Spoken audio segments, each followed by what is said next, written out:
welcome to my channel called Zuzanareacts, where I learn all about India with your help and share just my Slovak European point of view. And in today's video, we're going to look into how brainwashed I am about India. So there's this interesting video done by the India in Details lady, Carolina, and I will watch this together with you, and I'll just see what I know, what I don't know, how I perceived India up until now. So come and watch it with me. Many of you have seen people of Indian origin in your country.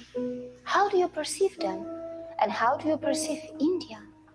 Many of you think of India as a country of poverty, slums, dirt, rapes, and caste system. And many of you got introduced to India through the famous movie Slumdog Millionaire. Okay. I don't think I necessarily view India that way. I think that the one thing that does come to mind, to be very, very honest with you, is the dirt. That has been definitely something that has been perpetuated here. And for example, as I'm from Slovakia, we are super clean people, like super clean. Like you would get told off so badly by your mother if everything was not like speckless. Everything has to be clean. It's just something that people pride here on. So any kind of like kind of untidy or dirty places would not be well perceived by definitely Slovak people, or the kind of Slovak people that I'm aware of. And I've never watched Slumdog Millionaire, and this lady scares me a bit. The delivery scares me a bit. And then there are some of you who know India for its Bollywood and yoga. I don't know Bollywood actually. I first I thought, gosh, I thought it was first a joke that there was such a thing called Bollywood, but then I realized it was many years ago when I thought that it was actually a real thing. But I've never watched any Bollywood movie, so maybe one day. Well, it is not entirely your fault that you think this way, and there is no doubt that India does have its imperfections, but India is definitely not what we are shown in our countries. Like many of you, I was also a victim of the mainstream media in my country until I ended up living in India and started to keenly observe this country. And of course, to understand India and its mechanism, one really needs to have fine-tuned senses. Next time you see Indians in your country, remember that their country is being transformed into something like this. However, you are mostly shown only that. And of course, many of you were never told that for many years, India has been one of the fastest growing major economies of the world. So that is very true. Like, I know that this movie is from 5 years ago, so obviously a lot of things would have changed, but definitely no one is aware. Not that I definitely wasn't aware that there is such a significant growth when it comes to India. Are you worried that Indians are stealing your jobs in your countries? No, you are not fully informed. No, we're not worried. That I don't know why that would be even a point. Maybe that it is in some countries, but definitely no one I'm aware of when I worked in the UK is scared of Indian people stealing their jobs. Perhaps you do not know that Indians are also providing thousands of jobs in your country, and they are doing it in different parts of the world. There are more than 800 Indian companies in the UK, which employ around 110,000 people. In the USA, Indians-owned firms employ more than 600,000 employees. Have you? I hear what she's saying, but the numbers are not that. I mean, they're huge, but comparison to the number of people of those countries, I don't think that they are that significant. Obviously, these things might have changed over the last couple of years. But yeah, I mean, I'm aware of Tata, if I'm pronouncing it correctly. So yeah, I'm aware there are companies, there are Indian companies, there are undercover Indian companies that we are not aware of. But I mean, in terms of the significance of, yeah, I mean, more than 500,000 jobs in the US, it's a lot of jobs. Yet still, it's like the country is like a million times bigger. So I don't think it's maybe as significant, if you know what I mean. You noticed that when the media in the West talks about rapes in India, they rarely talk about the rape rate statistics, and probably it is because India is nowhere close to the Western countries in rape rate. Yes, I'm aware that while talking about rape, one must consider things like underreporting, marital rape, homosexual rape, false filing, law of rape, conviction rates, and many other factors. And that is why I sincerely recommend you to dig a bit deep into this and analyze where your own country stands before you become a victim of the mainstream or fake stream media. By the way, were you also told that the so-called developed countries do not only have a much higher rape rate, but also their citizens travel abroad to rape the citizens of poor countries? Europe, North America, Australia, New Zealand are some of the main sources of international child sex tourists who Okay. So I have to stop here. Maybe she's continuing about the topic. I think out of all countries in the world, I would have never thought of India as a country that has this problem. I don't know. It looks like people are, but that is not a thing for me. And by the way, there is a new movie. I think it's called like A Sound of Something that's been released in Hollywood. It's specifically about child trafficking. And that could be very interesting. They're trying to expose that. who perform sex crimes in other countries. Were you also told that many Western women travel abroad to enjoy female sex tourism? And it is difficult to believe that the boys who are hired by these rich women are in some cases not underage. India has always been a multicultural society, and yes, in one way or another, discrimination may exist in India too. But wait, which country is crime-free? Is your country crime-free? Is there no discrimination in your country? So this is an interesting fun fact. So I'm from Slovakia, and when I was young, like when I was growing up, and it was, I think, at the end of 90s, end of 80s, beginning of 90s, we did not lock the front door of our house. This is how safe it was. But then with the capitalism, things changed, and then since then, crime has happened. But where I personally live, in Slovakia, it is actually really, really good. But I just wanted to explain to you that it used to be like super duper safe.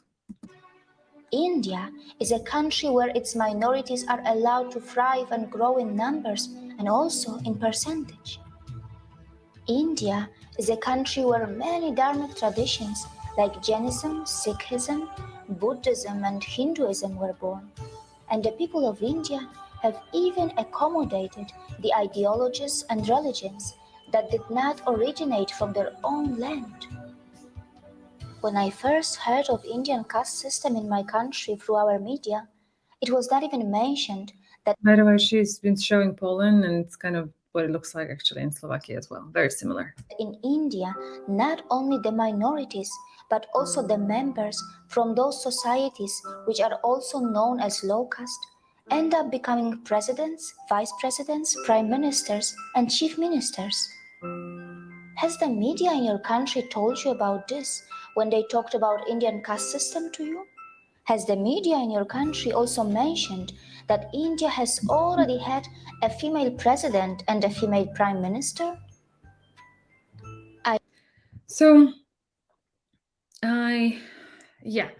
So I think when it comes to the caste system, I just wanted to pause because I really don't think I know much about it. I know it exists. The way I would view it, it's or without studying it, so don't come for me, is that there is an inequality, and I like to think about people as we're all equal, and not one person cannot marry the other because they're in different castes. And now I also had an Indian colleague, and she had issues with her getting married because they were different castes and stuff, and I find it a bit unfair. I don't know if you will come for me for that statement, but I'm obviously trying to respect your position, but just trying to share how a person like from my end of the world could view that. I mean, we're very much for, you marry who you want without any kind of restrictions. So let's carry on.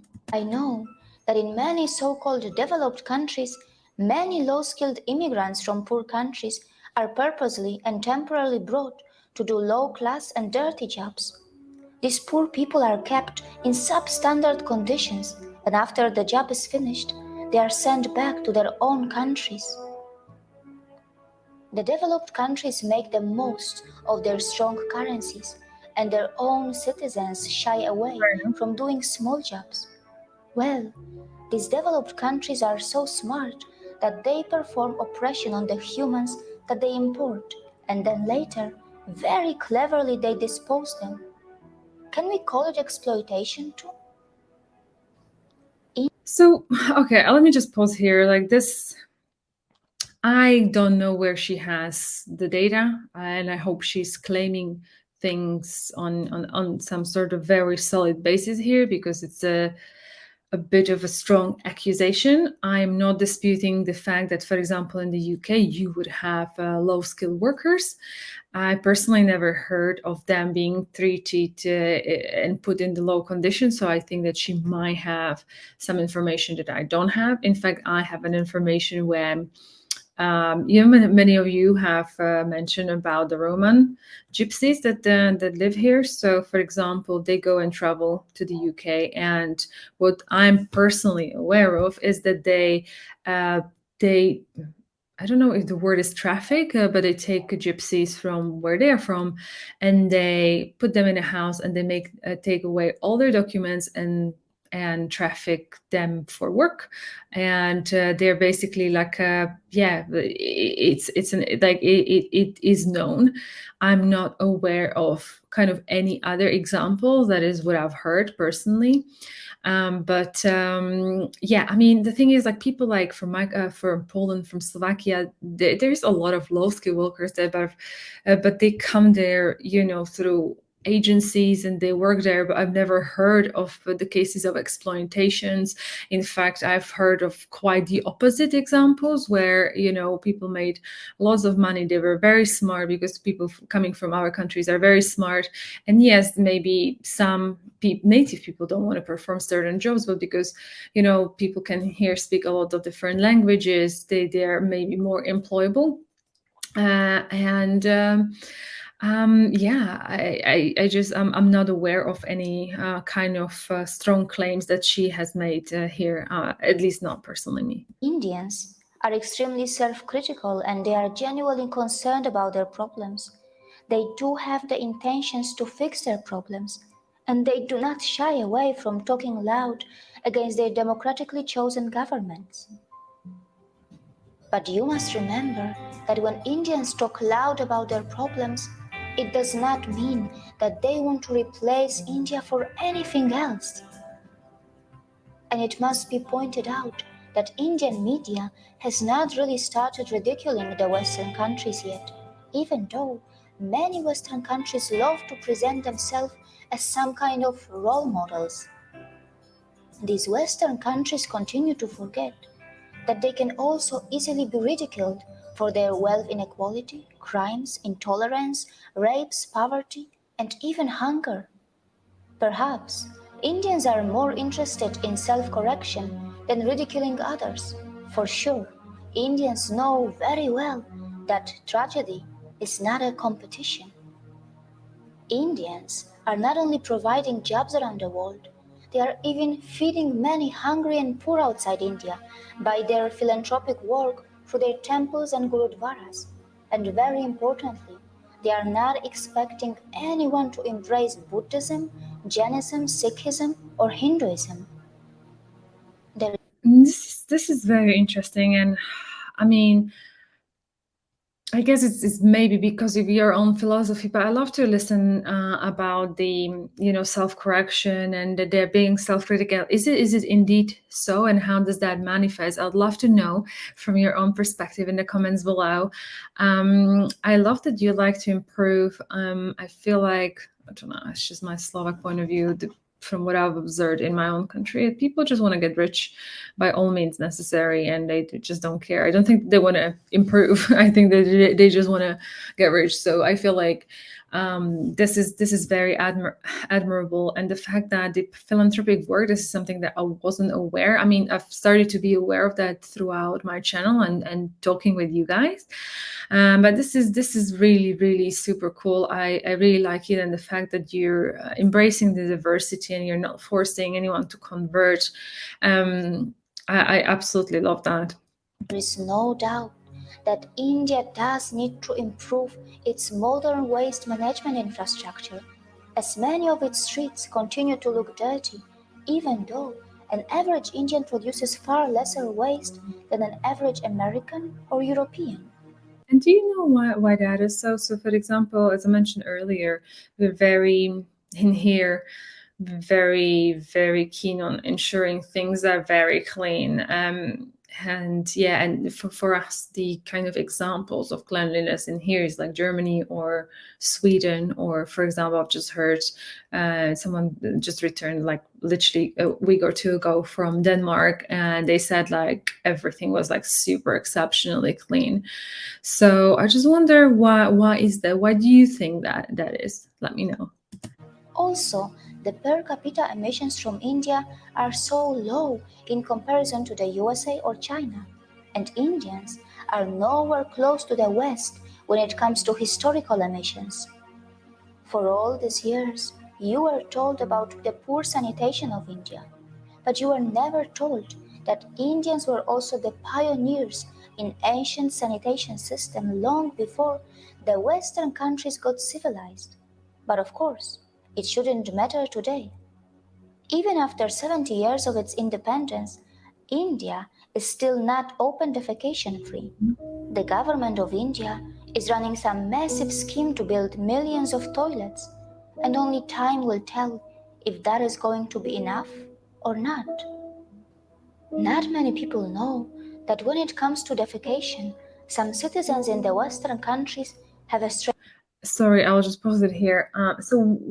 I mean, this is an old video, so I would have imagined that things have moved.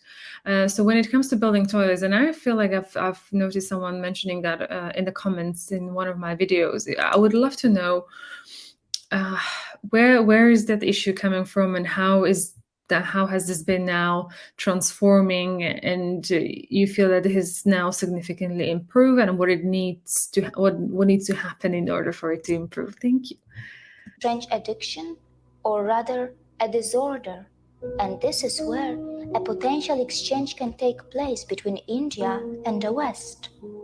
India can bring the latest sanitation system techniques from the West, and the West can benefit from the authentic yoga from India that can help those Western citizens who are suffering from such disorders or addictions.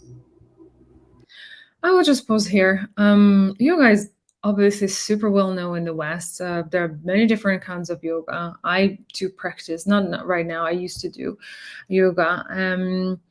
And spirituality has been, and self-help and self-development has been on the rise for so many years now, good 15, 20 years. And I feel like it is due to a lot of, I think, stemming from Buddhism, but I think it essentially from Hinduism. So this is already happening here. But of course, it can only happen if the Western societies are brave enough to address their embarrassing problems and not just sweep them under the rug, as it is very well known that such kind of disorders and addictions have been reflecting in the Western adult film industry as well. Not many people know that India has nuclear weapons, and it is said that India has the fourth strongest military in the world. But India does not believe in muscle flexing like China or the USA, and neither it believes in expansionism. And yes, India is not a world leader in everything. It's not a world leader in earning money by selling weapons. It stands nowhere when it comes to earning money by selling crude oil. However, its space agency ISRO does earn money by sending satellites in space for a very cheap price, fulfilling the satellite dreams of poor countries, and also by helping the advanced countries which want to save money.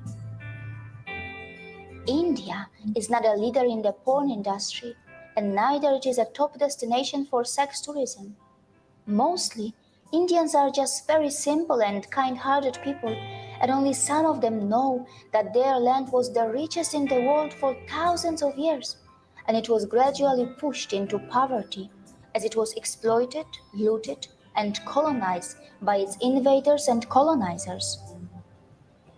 So I'll stop right here now. I think I've agreed with her there, and so much there's so much just love I've received from all you guys. It's been such a wonderful journey for me. So I do believe that many people are just really really really lovely, and I'm just really blessed to have you guys in my life. I really appreciate you. And then I've learned about so much already. And you laugh, but I've been telling everyone around me like how much I've learned about India, and they've been all like, "Wow," listening to me. So I'm spreading the knowledge, just so you know, it's not going all in vain. And so let's continue. And these unfortunate victims who have just tasted their independence after centuries of oppression and atrocities are finally rebuilding their country in an extremely democratic environment that may slow down things a bit for them, but at least their system attempts to involve everyone in the rebuilding of their nation. The good news is that India's rise is unlikely to cause any country a demographic trouble, as India's dharmic institutions are not interested to convert you from your religions. Not just that, we are not really going to face any brown supremacy, even though Indians themselves come in all skin colors and features. It is also highly unlikely that Indians will hate you, even though many of you may have developed prejudices against them because of the mainstream media houses, which for some special reasons are overplaying and sensationalizing their problems. Look, I'll stop right here. I personally don't think so. I think that obviously this and again this movie is like 5 years old, and obviously there are certain images in the media. But for example, I haven't been watching news for the last 20 years, and I take people as I like to look at everyone as my equal. I believe we're all part of the same cloth of a universe, and therefore we're all equal. And I just then judge people based on what they like, right? And it's just my personal one-to-one interaction. You have good people and bad people in every single nation. There's no exception. Indians are gentle, accommodating, compassionate, hospitable, and yes, they do not have a fake smile. Their smiles are still very real, and most importantly, they are forgiving. Look how they even welcome the people from the land of their ex colonizers in their country, even today. Before you comment on India, remember that the countries which were never colonized will not easily understand what it means to suffer from a post colonial identity crisis. India may have its imperfections, and in this process of rebuilding, it will make its share of mistakes, and it will learn from them. Perhaps we also need to learn how to build a relation with Indians on equal terms, with mutual respect, without feeling superior or inferior, while focusing a bit more on ourselves to address our own embarrassing problems. See you again. Well, I mean, this woman really scares me. Wow. Wow. I mean, a lot of things in the movie I definitely have already been aware, and you guys have just been so amazing. It does to me, if I'm being honest, it feels a very pro Indian type of a movie, and I would like to think that our perceptions have changed, and as I mentioned, people judge people based on how what kind of interactions we have with them. Obviously, I can't speak for anyone, but anyone who is a bit educated here, they are aware of how to perceive people from different countries and cultures. So I would like to think that this kind of is not the case anymore. And they mentioned earlier about dharmic institutions. I kind of wanted to understand a bit more. How does she mean? Clearly, I'm not aware. So if you could let me know in the comments below, that would be super great. And I do hope you like this video. If you did, please give it a like, subscribe to my channel, and I hope to see you in next one. And until then, you take care. Much love, and I'll see you next one. Bye.